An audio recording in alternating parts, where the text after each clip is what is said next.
Morning, friends and colleagues. Wednesday morning here at lovely Brandywine Farm,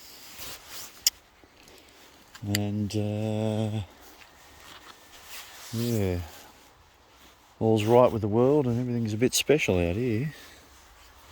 Out here, the morning routine's on. I'm out here with my two pals, and you get kind of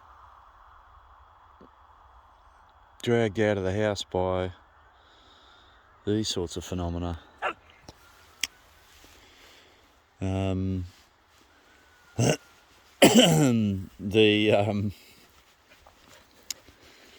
The house, our house, it's the humble abode. It's not a particularly imposing thing. It's just it's warm and comfortable and everything, but it's not the sort of, what's the term, the grand edifice, that dominates the neighbourhood or anything like that. And maybe that's a good thing. But boy, oh boy, does it have location. You sit in the room just at this corner of it here. This is where the kitchen is and the dining table. You sit there and you just assaulted with these views, these gorgeous, glorious, wonderful views of what nature is up to this morning, and every morning actually. It's amazing stuff, really. Yeah, and it's phenomena that I'm reflecting on this morning. I've been involved in a little bit of a dialogue with friend and colleague Graham Pinney up there on the mainland. Graham was someone that, when I was learning the art of auditing, someone that I learned an awful lot from. I used to go sit there with him, and I learned the art actually first and foremost of keeping my gob shut while he was doing his work. Many entertaining moments in work with Graham. But yeah, we've been talking about some of those kind of larger ideas that I came across in my time with Graham and the rest of the team, and that I came across as a result of my time with the team. Actually, I think it's more accurate way to describe it. And yeah, interesting. One of the sort of insights for me about those times was I've been talking about ideas like experience and how experience changes us, and how important it is. And there's all of that wisdom about experiential learning and the models.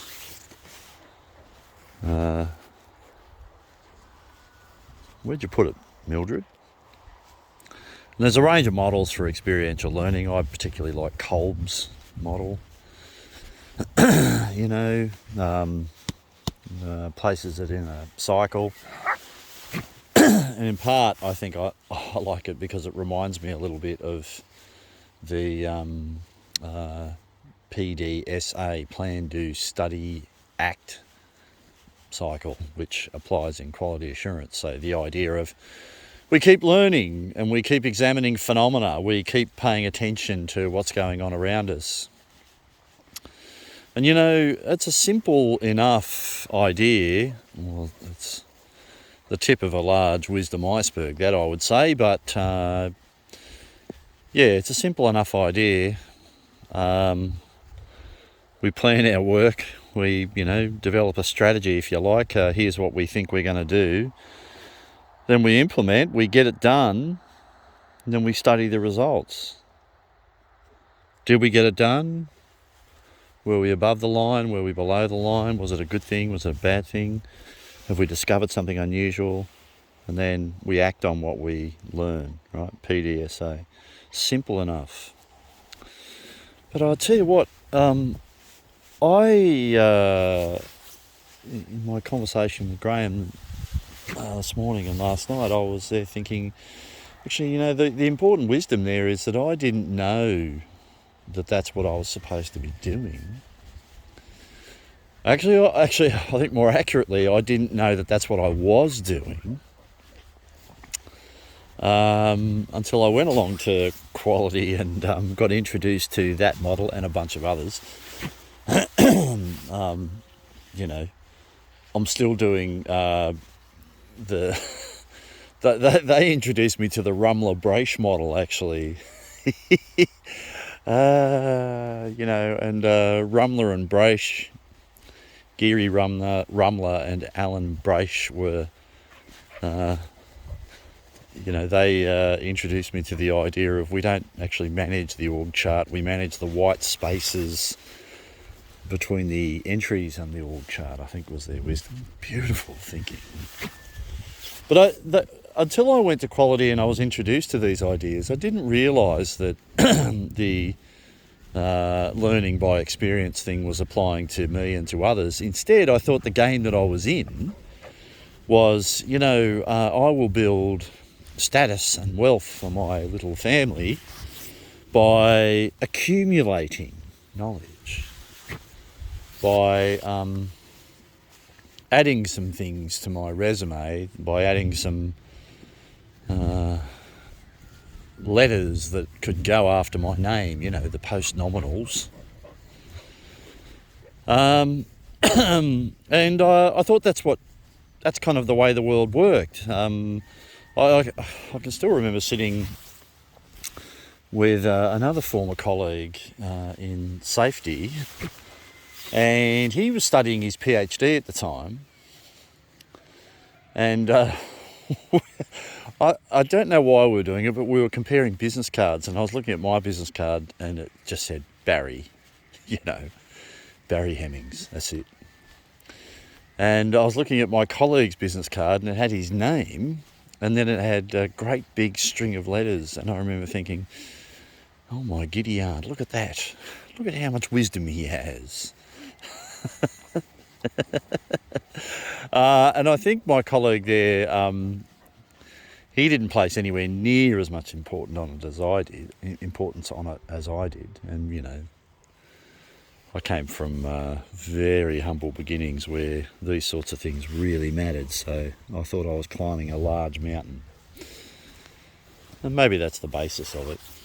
But yeah, I think that society still has elements of this kind of thing going on, that we think that our job is to accumulate knowledge, whereas I think actually that what we're really doing is testing knowledge. I'm out here testing whether or not my colleagues here will chase the ball when I throw it. I've got a hypothesis, I grab the ball, I turn this way, throw the ball,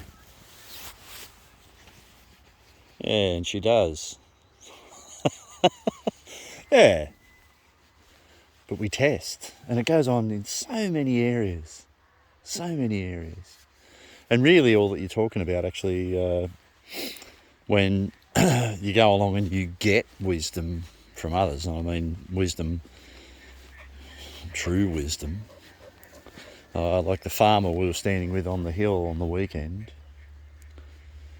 who described spending years figuring out how to manage his pastures on his dairy farm, how to manage weeds, years. And what he's sharing with you is his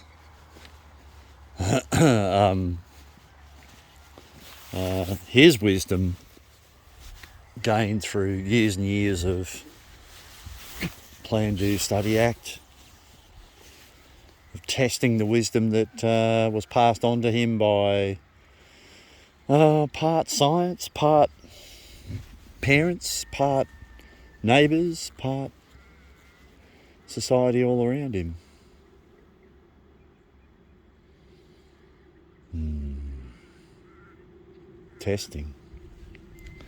Testing knowledge rather than accumulating knowledge. Yeah, we all got to do more testing, I reckon. We're testing our knowledge in this field, I'll tell you. Anyway, a big subject. More to be said. I do have to get to it. Plenty on today. Plenty. Anyway, wherever you are in the world, folks, get out and get some air in your lungs, I say. And if you can test a bit of knowledge in a field with a couple of pals, then fair play to you. Beautiful here. Lovely Brandywine Farm. Enjoy your Wednesday, everyone. Lovely Brandywine Farm.